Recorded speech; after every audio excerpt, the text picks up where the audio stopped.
In the late 1950s, Fidel Castro and his small band of Cuban guerrillas started a revolution that challenged the desire of the United States to control the Western Hemisphere.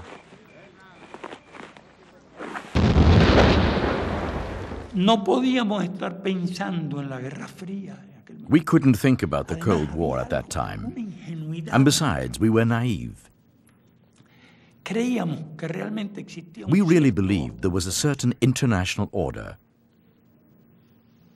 We believed in the existence of certain international principles. We believed that the sovereignty of nations would be respected. To the United States, Castro's nationalism and left-wing policies were a Trojan horse for Soviet communism. Up until that time, we had viewed Latin America as a distant, exotic continent with which we had virtually no relations. The Cuban Revolution changed all this.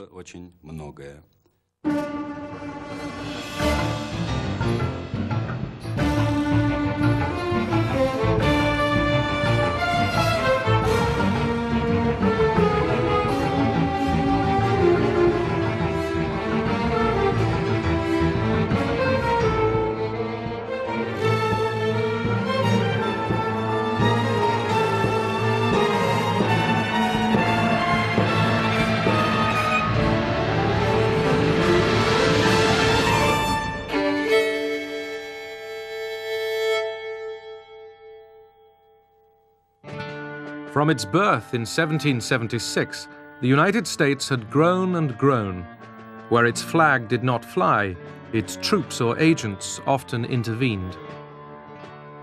In the 1950s, the Guatemalans dared to challenge an American business that controlled much of its economy.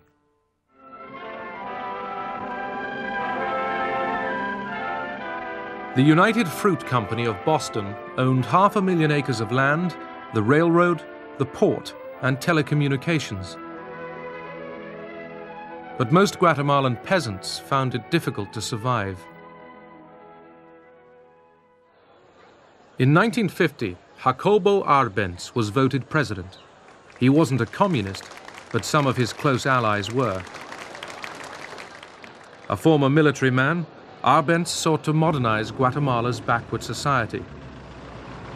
Washington was alarmed. What we were faced here with the obvious intervention of a foreign power, because these homegrown parties are not really homegrown. They're being funded or advised by a foreign power, i.e. the Soviet Union. Я абсолютно убежден в том, что правительство Арбенса, the Arbenz government, which had been in power from 1950, didn't enjoy any logistical support from the Soviet Union. We didn't even have diplomatic relations. There was no Soviet mission in Guatemala. President Arbenz started a land reform program, buying up fallow land to distribute to peasants. In compensation, he offered the landowners the values they had themselves declared for taxes. United Fruit was offered just over $1 million for its land. When Arbenz declared nationalization, the company, backed by the United States, claimed $16 million. He saw that I didn't look very pleased. He said, "Aren't you happy about the news?" And I replied, "Now we're going to have to fight on two fronts. We're going to have to fight internally against the landowners and also against the United States." My counterpart, the Guatemala City Chief of Station, was sending in reports, too, about communist infiltration in the government.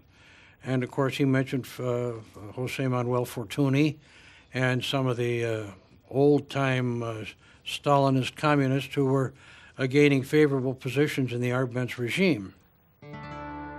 In this impasse, the U.S. named John Purifoy as its new ambassador. Purifoy had had experience of communist efforts to gain power in Greece.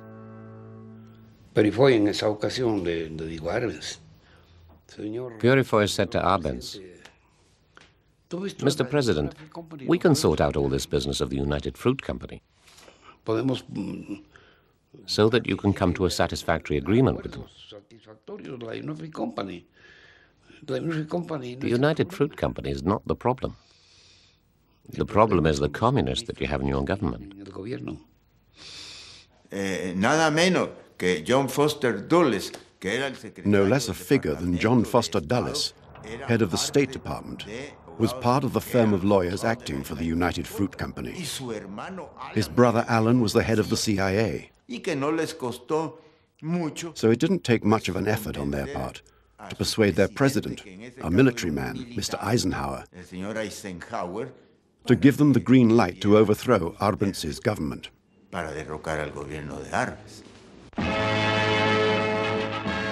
U.S. Secretary of State Dulles takes the rostrum to urge united action by the Americas to outlaw international communist intervention in the Western Hemisphere. This conference was shocked by the dastardly attack on members of the United States Congress by those who professed to be patriots. They may not themselves have been communists, but they had been subjected to the inflammatory influence of communism, which avowedly uses extreme nationalism as one of its tools. Arbenz once again put on his colonel's uniform as Guatemala prepared for war.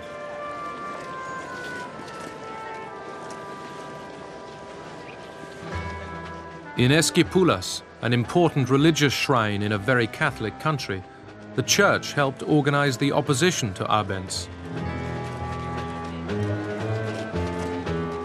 A CIA operation, codenamed PB Success, mobilized disaffected exiles and peasants into action. What we wanted to do was have a terror campaign to terrify Arbenz particularly, terrify his troops, much as the German Stuka bombers terrified the population of Holland, Belgium, and Poland at the onset of World War II, and just rendered everybody paralyzed. The UN met in emergency session. Guatemala City was strafed from the air. Rebels invaded from Honduras. The CIA spread panic. Washington denied responsibility. The information available to the United States thus far strongly suggests that the situation does not involve aggression, but is a revolt of Guatemalans against Guatemalans. The Soviets were warned. Stay out of this hemisphere, and don't try to start your plans and your conspiracies over here. The American PB Success campaign brought the government down and drove Arbenz and his wife into exile. 9,000 of his supporters were arrested. Many were kept in jail without trial for years. They even set up anti-communist committees, where anyone could go and give the names of people who had been loyal to the revolution. These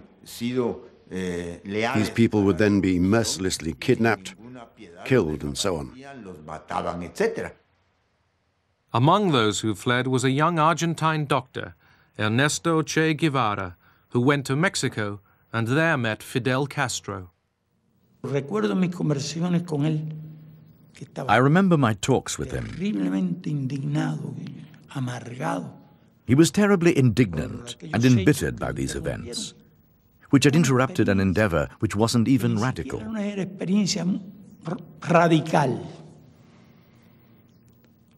It was a relatively simple change, land reform, which was very just and necessary. 5 years later, Fidel Castro and Che Guevara had triumphed.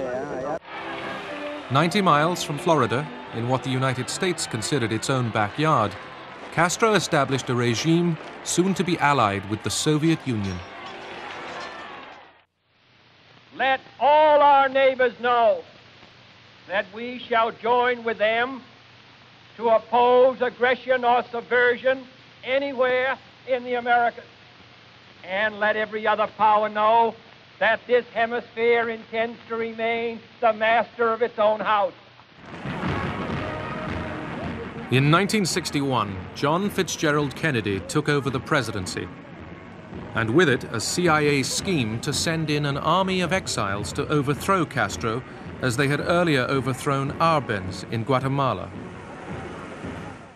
So I was yanked back from Montevideo, where I would have been content to spend the rest of my life, and told that what we're doing is reassembling the PB Success Team, that is the Guatemala operational team, to take care of Castro. At the Bay of Pigs, Castro's forces routed the CIA-sponsored invasion. Castro was secure, and he was beloved by millions in Cuba, and so it was a different situation than Guatemala. Y los gusanos, los privilegiados, los parásitos y los hijos de los parásitos que quieran enarbolar la bandera vergonzosa del crimen y de la traición a la patria, sepan que no se van a enfrentar con señoritos, sepan que se van a enfrentar con hombres. Castro, triumphant, was eager to take armed revolution into Latin America. To combat the Cuban challenge, the U.S. established in its Panama Canal zone a sophisticated school. Here, counterinsurgency forces from all over the subcontinent were trained.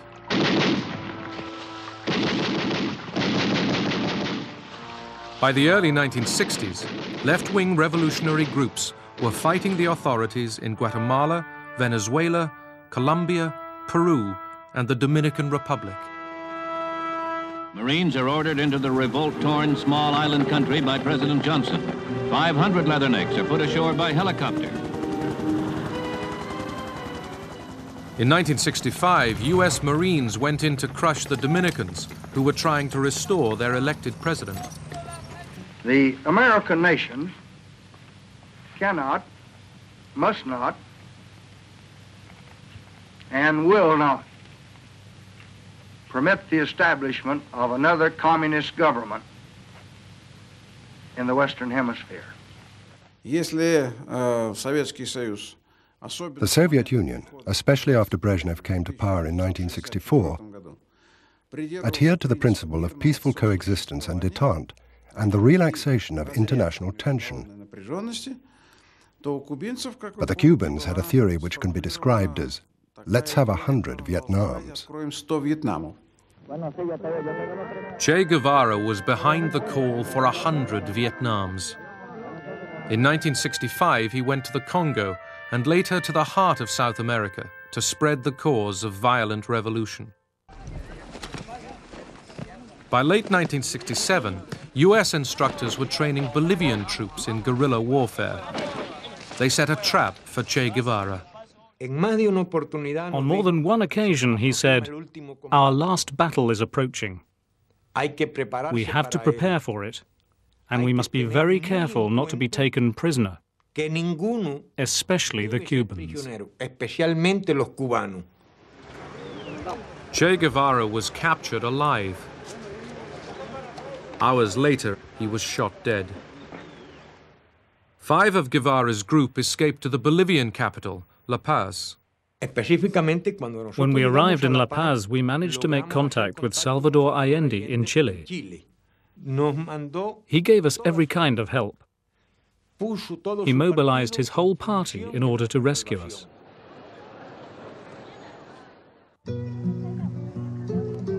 Chile had been calm in the 1960s.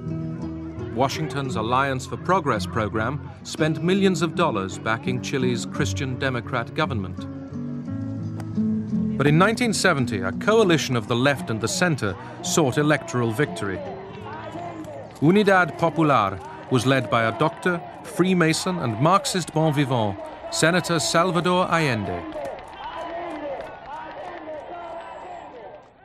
Allende was depicted and identified with the socialist communist parties, the left, in the midst of the Cold War, and he represented, of course, socialism and Marxism.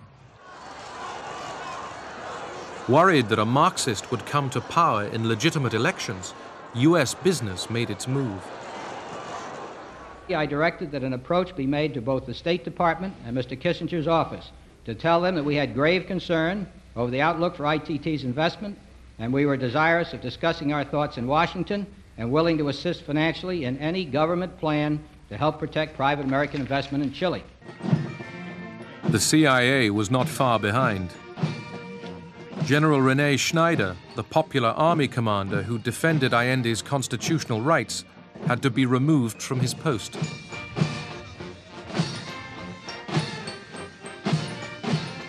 The CIA gave me $250,000 to use for it was the military we could count on to come and help us maybe get rid of Snyder. That was the key, get rid of Snyder.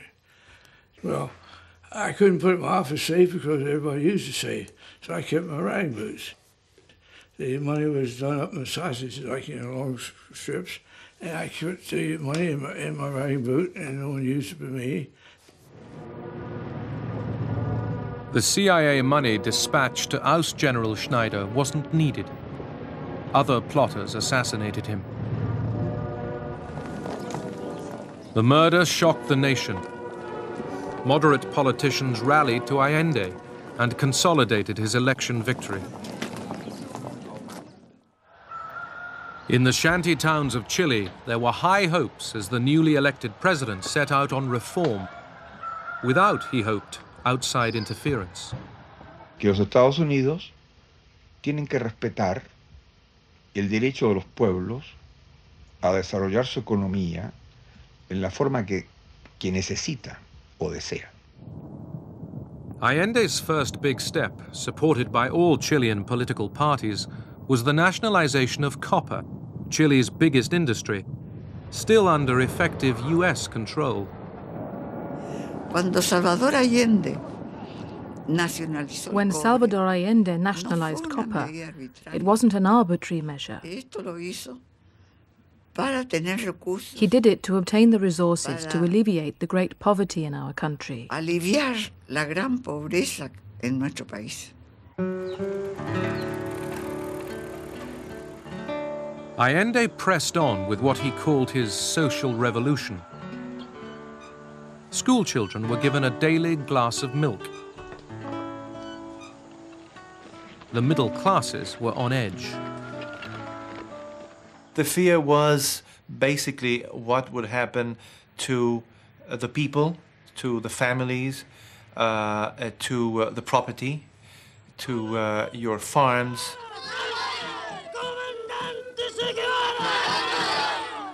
In the Chilean countryside, peasants chanting pro-Cuban slogans began seizing the land. What happened afterwards confirmed the fears, because the government, on the one hand, started to expropriate land, started to expropriate industry. Chile's economy was increasingly put under state control.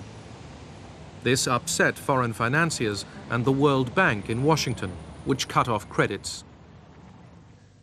Chile, of course, is interested in obtaining loans from international organizations where we have a vote. And I indicated that wherever we had a vote, where Chile was involved, that unless there were strong considerations on the other side, that we would vote against them. In November 1971, Fidel Castro arrived to support Allende's policy of change through the ballot box. We fully supported his policy. We trained people for his personal security. We were experienced in this because we had had to defend ourselves against those who wanted to destroy us. We told him about this because we thought he had enemies who might try to take his life.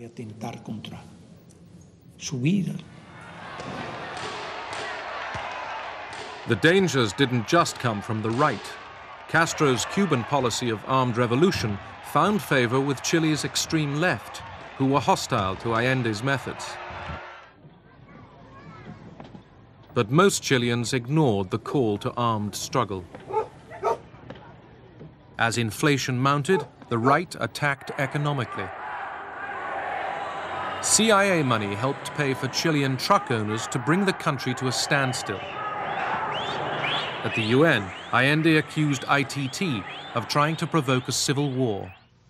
Se proponía el estrangulamiento económico, el sabotaje diplomático, el desorden social, crear el pánico en la población para que al ser sobrepasado el gobierno, las Fuerzas Armadas fueran impulsadas a quebrar el régimen democrático e imponer una dictadura. Moscow was the next stop. There, Allende sought the money he needed to stave off bankruptcy. But the Russians, already spending a fortune to support Cuba, were unimpressed. We had come to a conclusion. This regime would soon be toppled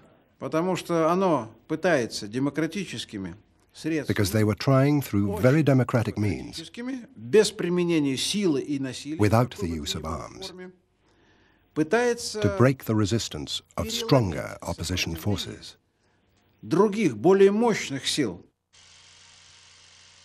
Santiago, Chile's capital, June 1973. With the government's popularity actually increasing, some frustrated right-wing military officers took to the streets in an attempted coup.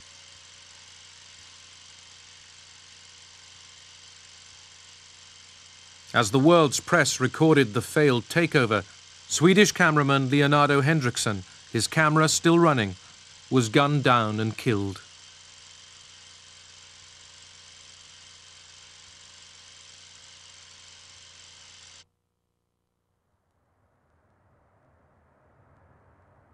Allende responded by placing greater reliance on the military. General Augusto Pinochet was appointed as his loyal chief of the army. Once again, the truck owners paralyzed the world's longest and thinnest country. Shops closed for lack of goods. Hunger stalked the streets.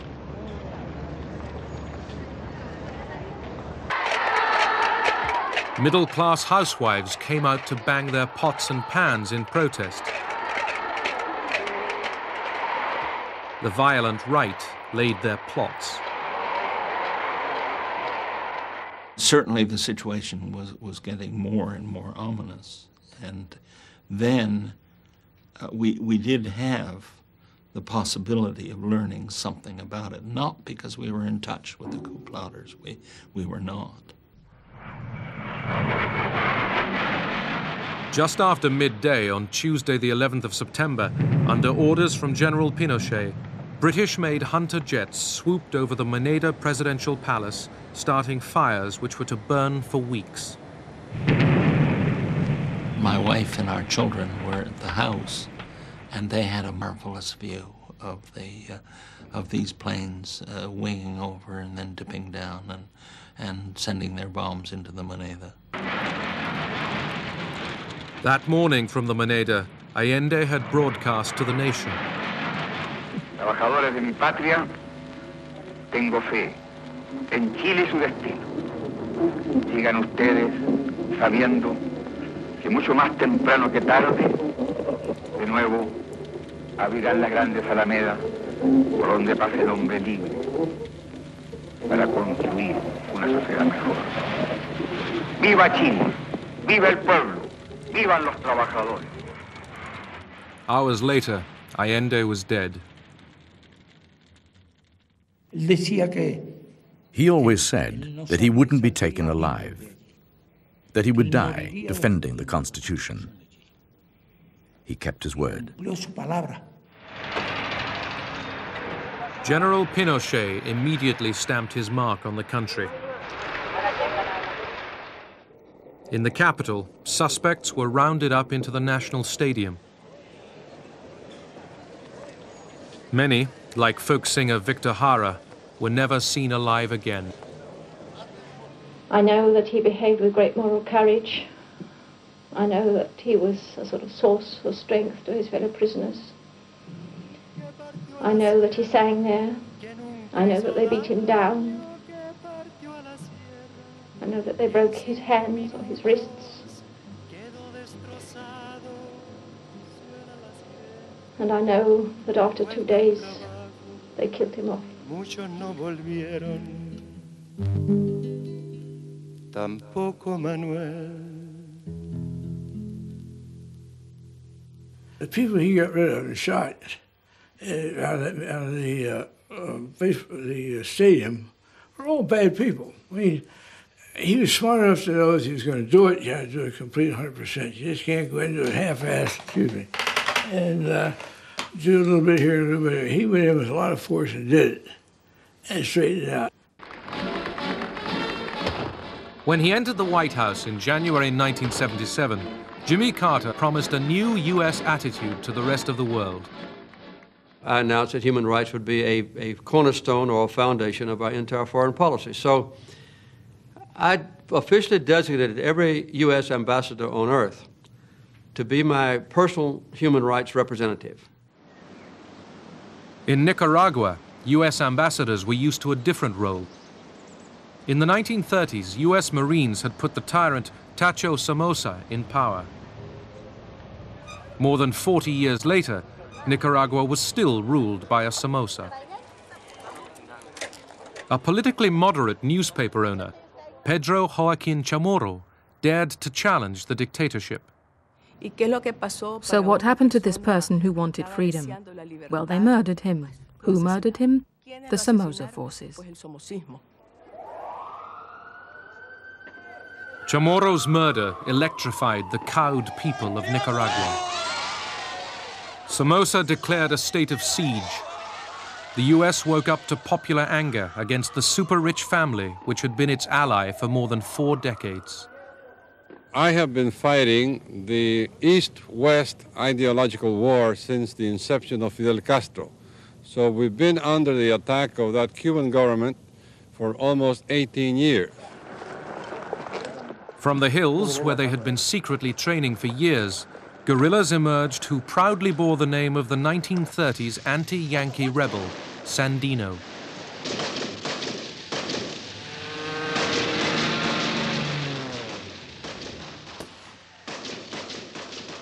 But in the town of Esteli, Somoza's World War II US tanks carried the day.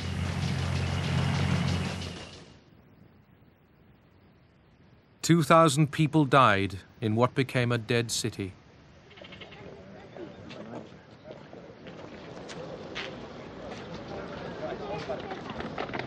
The Sandinistas regrouped, pitting their rifles against Somoza's might.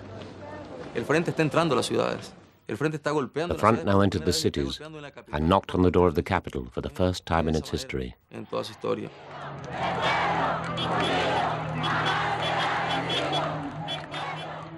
The Sandinistas' will to win triumphed. Managua went mad with joy.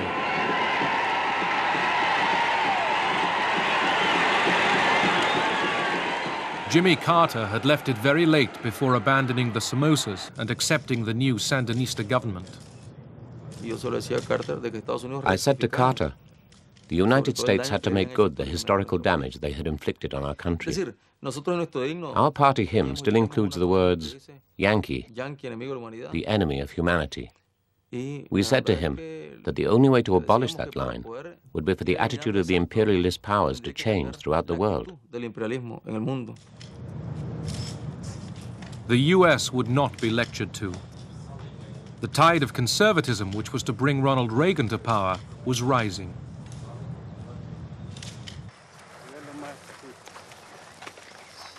In Nicaragua, Somoza's land was shared out and the family's business monopolies were taken over.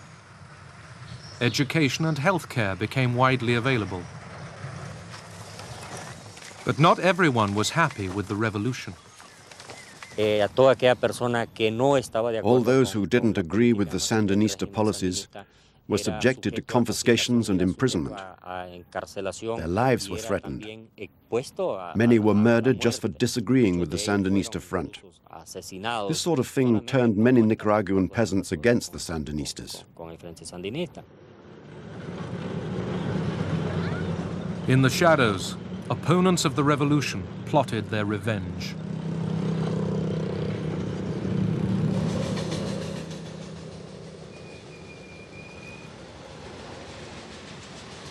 Inexperienced Sandinista guerrillas struggled to run a war-torn country. What we asked for was weapons so that we could defend ourselves. That's what we asked of the Soviet Union, of the socialist countries of Eastern Europe, of the Algerians, of the Vietnamese. We sent light weapons, helicopters, armored cars, and other military equipment. There wasn't a large Soviet military presence, but they did have Cuban advisors. Throughout Central America, protest mounted against right-wing military rule. In El Salvador, the Catholic Church had become a haven for the oppressed.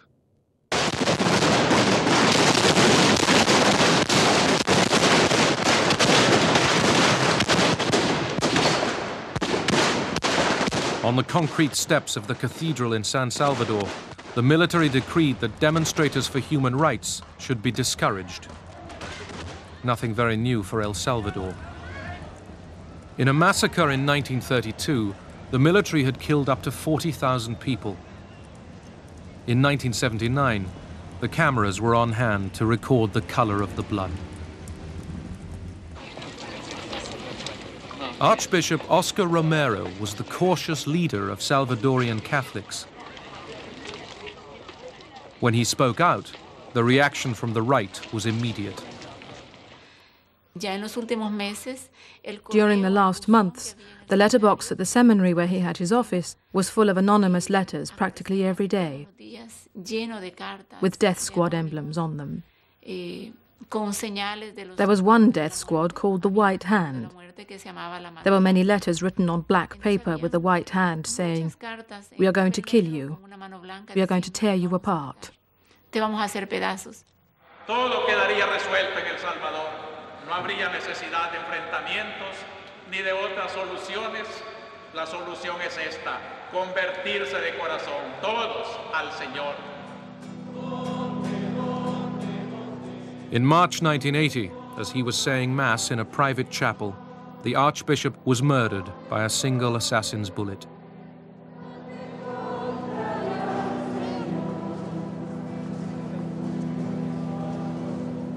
At his funeral, the military struck again.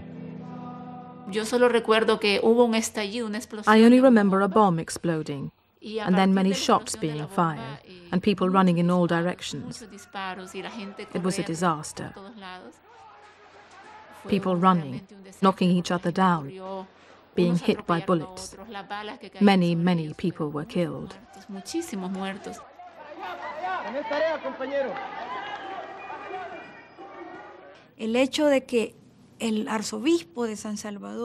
The fact that they had murdered the Archbishop of San Salvador, who was the highest church representative, and that they had no qualms about killing him, made us all feel practically defenseless.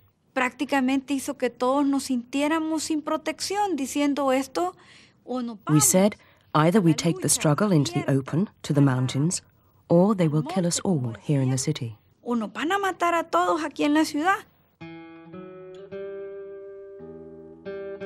On December 3rd, 1980, 3 U.S. nuns and a woman lay worker started the long drive into town from San Salvador's international airport. On the way, they were raped and killed. Their corpses were discovered in a shallow grave.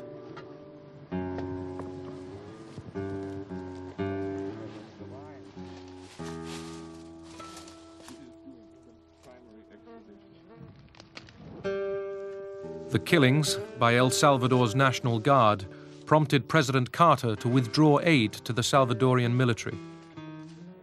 But within 6 weeks, Carter had resumed funding an army whose atrocities continued.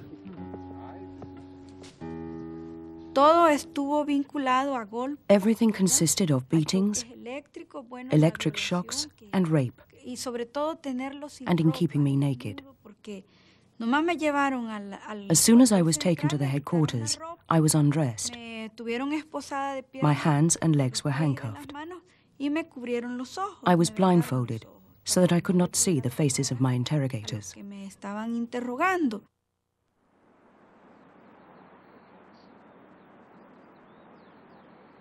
In town, those suspected of being sympathetic to the guerrillas were easy prey for government forces. At night, bodies were dumped on waste ground or left on city streets.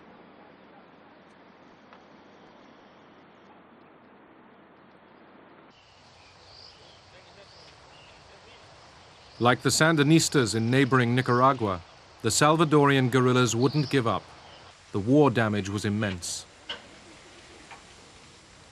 In the United States, the new Reagan administration blamed Cuba and Moscow.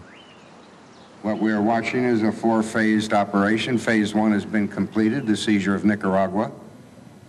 Next is El Salvador, to be followed by Honduras and Guatemala. It's clear and explicit in there these is documents. A Caribbean domino theory that's unfolding. Well, I wouldn't call it necessarily a domino theory. I would call it a priority target list, a hit list, if you will, for the ultimate takeover of Central America. Look, if a Soviet-Cuban master plan had actually existed, we would have won the Cold War. If there had been a master plan. But unfortunately, there was no such plan. Quite the opposite.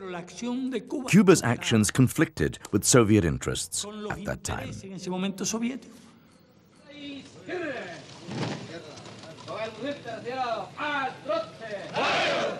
In El Salvador, U.S. military advisors were hard at work bolstering the army against the guerrillas. The Atlacatla Brigade was the crack unit. In 1981, it went on a search and destroy mission in the guerrilla-controlled Morazan province. At about 5 o'clock in the morning of December the 11th, it would go into action near the village of El Mozote. Hundreds of civilians were slaughtered. The U.S. State Department said it could find no evidence of a massacre. I saw the women clinging to each other, crying and screaming at them not to kill them. I fought for my children. I didn't want to let them go. I said I would die with them, but they wrenched them from my arms. We heard them killing the children. They killed them at night. You could hear the screams for their mamas and papas.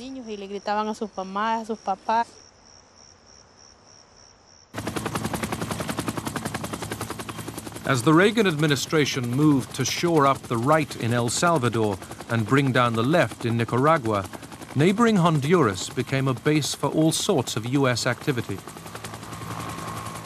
Honduras was the main place where a force was being trained to overthrow the government of Nicaragua.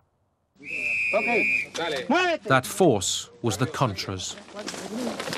Some of them were former members of the National Guard of Nicaragua. A lot of them were just, peasants from the mountainous areas between Honduras and Nicaragua who've been at war with somebody forever.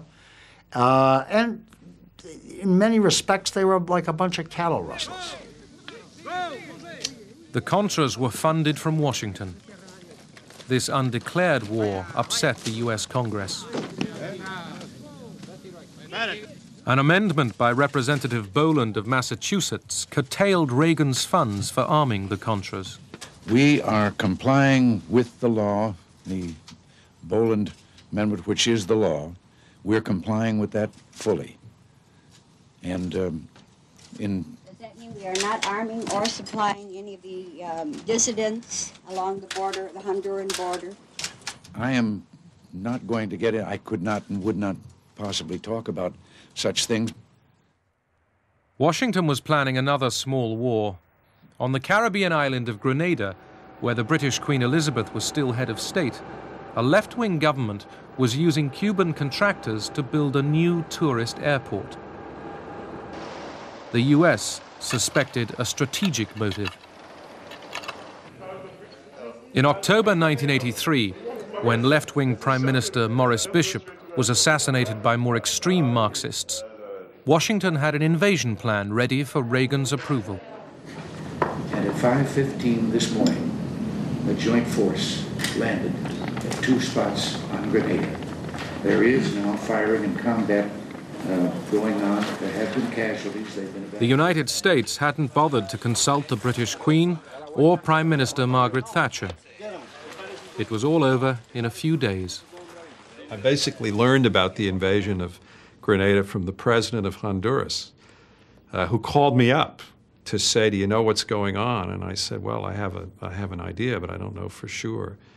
And he said, "Well, you're invading Grenada." And he said, "Please tell the troops that when they're finished there to just keep on coming to Nicaragua." Many welcomed the Americans.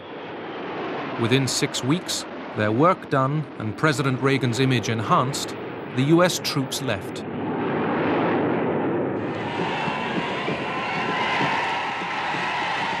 In Nicaragua, Reagan's crusade against the Sandinistas was stepped up. Sandinistas desperately needed to get hard currency for their exports to pay off their bank loans. So this was a time to put the mines into Corinto. They only got one harbor that counts. And at the same time, make sure we notify Lloyd's of London. The mines have gone in, so hopefully they put pressure on the shipping company as well to stay out of there. Well, it worked. Nicaragua's precious stock of oil went up in smoke. The economy was reeling, and all the while, ways had to be found to contain the US-backed Contra invasion. The Sandinistas asked the Soviets for help. Leaders in Moscow did not want to provoke the United States into giving more military aid to the Contras and to the Honduran government. Therefore, these requests were politely denied every time the Sandinistas brought it up in Moscow. The Sandinistas, with help from Cuba, vowed to defend their borders and the revolution.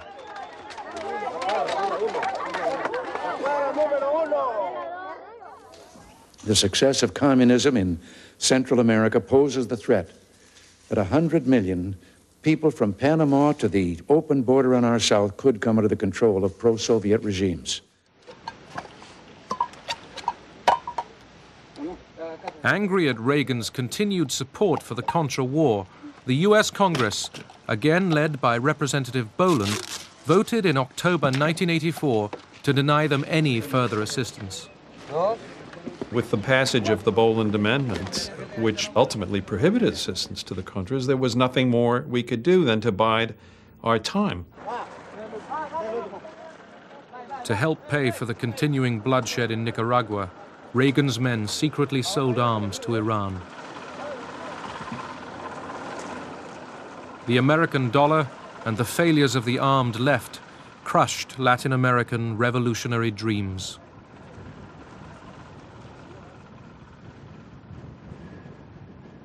The United States saw a threat to their interests because they thought it was a communist struggle. They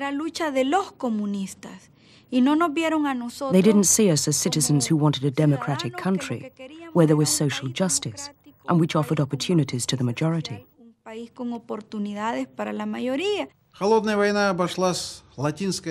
Cold War cost Latin America the lives of hundreds of thousands of people. In Nicaragua alone, 50,000 died in the Sandinista Revolution, and another 50,000 died in the Civil War. It was atrocious. There were a lot of deaths, a lot of suffering, a lot of refugees, a lot of population movements. On the other hand, I think an equally, if not more compelling case can be made that had we not done something to stop communist regimes from being established in the other Central American countries other than Nicaragua, say that they'd been established in El Salvador and then in Guatemala and possibly even Honduras during the 1980s, if we hadn't taken the steps that we took, I think the immediate suffering could have even been considerably greater. 1990, Sandinista leader Daniel Ortega asks the Nicaraguan people to vote him president. Former U.S. President Jimmy Carter was there to see fair play. Violeta Chamorro, Ortega's opponent, narrowly won a surprise victory. Washington spent nearly $10 million backing her campaign.